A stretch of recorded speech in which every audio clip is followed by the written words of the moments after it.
Guys, so this is my video response for week 2. This week, of course, we've been talking about hegemony, and we read Lowell's chapter of our textbook titled Hegemony, which I will also be talking about during this video and referencing. I'm sorry about the bad quality of the video. I am in my bedroom here on Maui. It is dark outside, and I'm sitting on my bed, which is very movable, and every time I move my head, my bed moves. So I apologize for the Blair Witch Project shaky cam effect. So first, I'd like to read a Lowell quote from the chapter that we read. It's from page 40. And he says, British social theorist Philip Elliott suggested similarly that the most potent effect of mass media is how they subtly influence their audiences to perceive social roles and routine personal activities. The reason I chose that quote, again, it's Lowell's from page 40 of at least the PDF I read that Professor Nelson posted. The reason I picked that one is because I will be focusing on both the social roles and routine personal activities of American men and women in this video. I'd like to start with products in America. I'm going to focus on one specific product that is distributed towards both men and women, and that product is deodorant. And so as we all know, there are different types of deodorant. Types that are targeted only for men, and other deodorants targeted only for women. We all know this. They're sold everywhere in grocery stores, drug stores, and they're always next to each other, the men's and women's deodorants. And so I am going to, as Professor Nelson says, show how this example has been normalized and how we barely notice it anymore. And by this example, I mean the blatant types of stereotypes that are put into the titles of these deodorants. A few weeks ago, I bought 2 different types of deodorants for my work, not knowing that I was going to be doing this video, and I'd like to discuss the 2 different types that I bought. One was a men's deodorant, the other was a women's deodorant. I'm going to name drop. I'm going to do a lot of name dropping.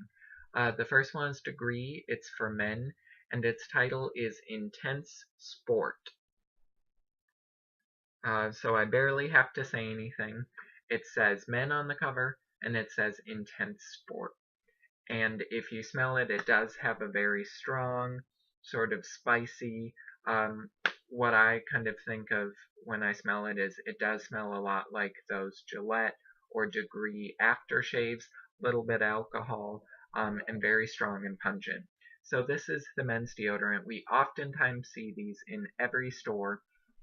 And then also a couple weeks ago, again not knowing I was going to do this video, I also wanted to try women's deodorant to see if it was better.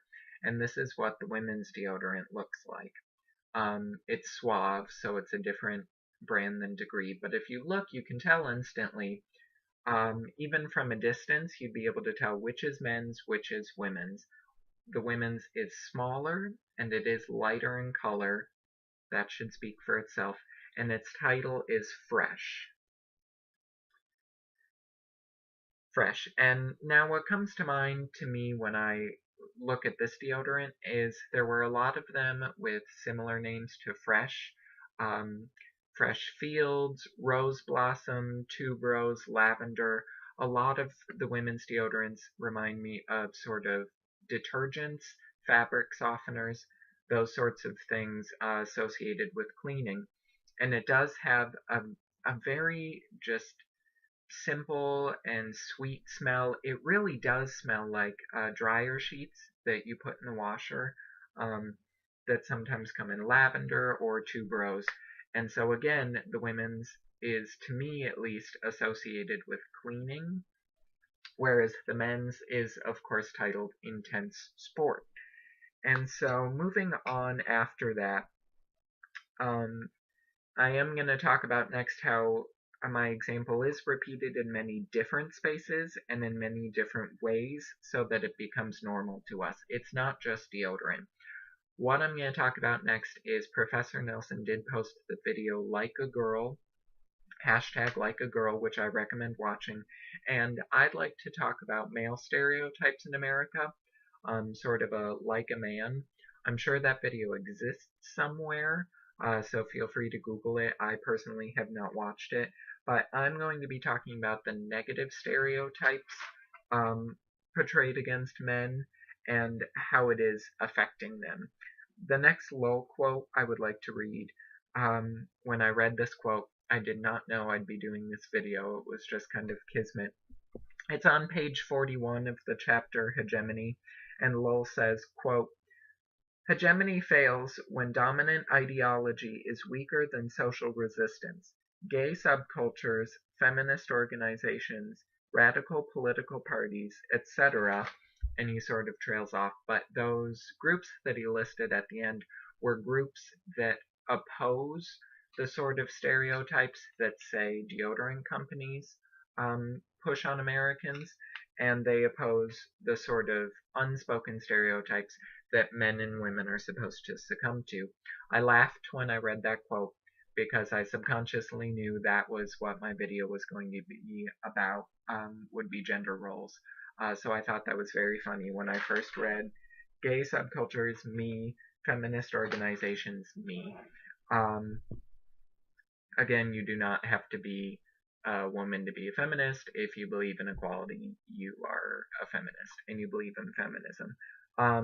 Now that we have that out of the way, I'd like to talk about the male stereotypes. One more product I'd like to discuss is there was an advertisement floating around online for crates, and the title of the crates was called Man Crates. And crates, of course, are just big wooden boxes. We know this. That's all they are. But this company was called out for naming their crates man crates, as if women could not touch these wooden boxes because, God forbid. And then, of course, the stereotype it's pushing is that men need to be big and masculine, like these crates, question mark. And so what I'm going to do, this is only my second YouTube video ever, but I'm going to post the link for the advertisement for man crates in the comments of this YouTube video. So if you watch this video on YouTube, I'm going to try and post the link to man crates so you can read a little bit about what I'm talking about and how ridiculous this ad is. And so in the United States, there are lots of stereotypes pushed against men. A big one is that we're not supposed to clean or cook, hence why the women's deodorant is referencing sort of cleaning and the men's deodorant is referencing sports. We are supposed, as men, supposed to be out there playing sports and moving crates. And so another stereotype portrayed against men is that they are not supposed to cry at all, period. This isn't just for American men, but that's what I'm focusing on in this video. And speaking of America, a very, very sad fact that I didn't know until I researched it a few days ago is that in the United States of America, male to female suicide rates are 3 to 1. That means that for every one female that commits suicide, 3 males commit suicide in the United States of America. Long story short, I personally believe, and this is a personal opinion, that some of those suicides are triggered by the pressures put against men to be this masculine, to go out and play sports, and to not show emotions. If you Google the words suicide rates men women, so go to Google, all lowercase, just type the word suicide rates men women, the first thing that pops up says that in the year 2014, of all the Americans who committed suicide, 77.4% of them were men.